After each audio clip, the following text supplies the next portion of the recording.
புடவை, உங்களுக்கும் உங்க மகளுக்கும் 2 லட்சம் ரூபாய்க்கு புடவை. என்னையும் என் மகளையும் பார்த்தா 12,000 ரூபாய் புடவை கட்டுற மாதிரி இருக்கா? அத்தாச்சி, நீங்க பழச மறந்துட்டீங்க, அதனால தான் இப்படி பேசுறீங்க. கொஞ்ச நாளைக்கு முன்னாடி உங்க மக சேது மேல வீண் பழி போட்டு சேதுவை கல்யாணம் பண்ணிக்கணும்னு திட்டம் போட்டால. மதனி, இப்ப எதுக்கு முடிஞ்சு போன கதையெல்லாம் பேசிட்டு இருக்கீங்க? இருங்க, பேசணும்னு அவசியம் இருந்தா பேசிதானே ஆகணும். அப்ப நீங்க சபையில வச்சு 2 லட்சம் ரூபாய்க்கு புடவை எடுக்கிற மாதிரி எடுத்து கொடுக்குற மாதிரி கொடுத்து, கடைசியில நீங்களே அதை கடைக்காரன் கிட்ட கொடுத்து மாத்திட்டு 12,000 ரூபாய்க்கு புடவை எடுத்துட்டு வந்து என் ரூம்ல கொடுத்தீங்க. என் மகளுக்கு தானே கல்யாணம், அதுக்கு உங்களுக்கு எதுக்கு விலை கூடுதலா வாங்கணும்னு, அதனால இந்த புடவையை நானே மாத்திட்டேன், உங்களுக்கு அதெல்லாம் சரியா வராதுன்னு சொன்னீங்க. ஞாபகம் இருக்கா?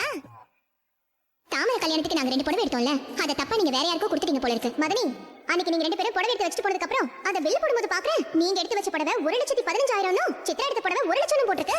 உங்களுக்கு எதுக்கு அவ்வளவு காஸ்ட்லியான புடவை எல்லாம் எடுத்துக்கிட்டு நான் தான் புடவையை மாத்தி வச்சேன். அதே மாதிரி தான் இதுவும். இப்போ என் மகனுக்கு கல்யாணம், உங்களுக்கு எதுக்கு நான் லட்சம் ரூபாய்க்கு புடவை வாங்கி தரணும்? நீங்களும் உங்க மகளும் 10,000 ரூபாய் 12,000 ரூபாய் புடவை கட்டுங்க, அது போதும். கல்யாண வீட்டுக்காரங்க வாங்கி தரத குத்தம் இல்லாம வாங்கிக்கங்க அத்தாச்சி, புரியுதுங்களா?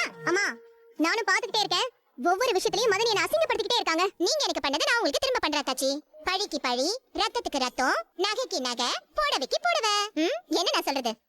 இப்படி மானம் கெட்டு போய் இந்த புடவை எடுத்து கட்டிக்கிட்டு இந்த கல்யாணத்துக்கு வரணும்னு எனக்கு எந்த அவசியமும் இல்ல. வாடி தாமரை. ஏ சாவித்திரி.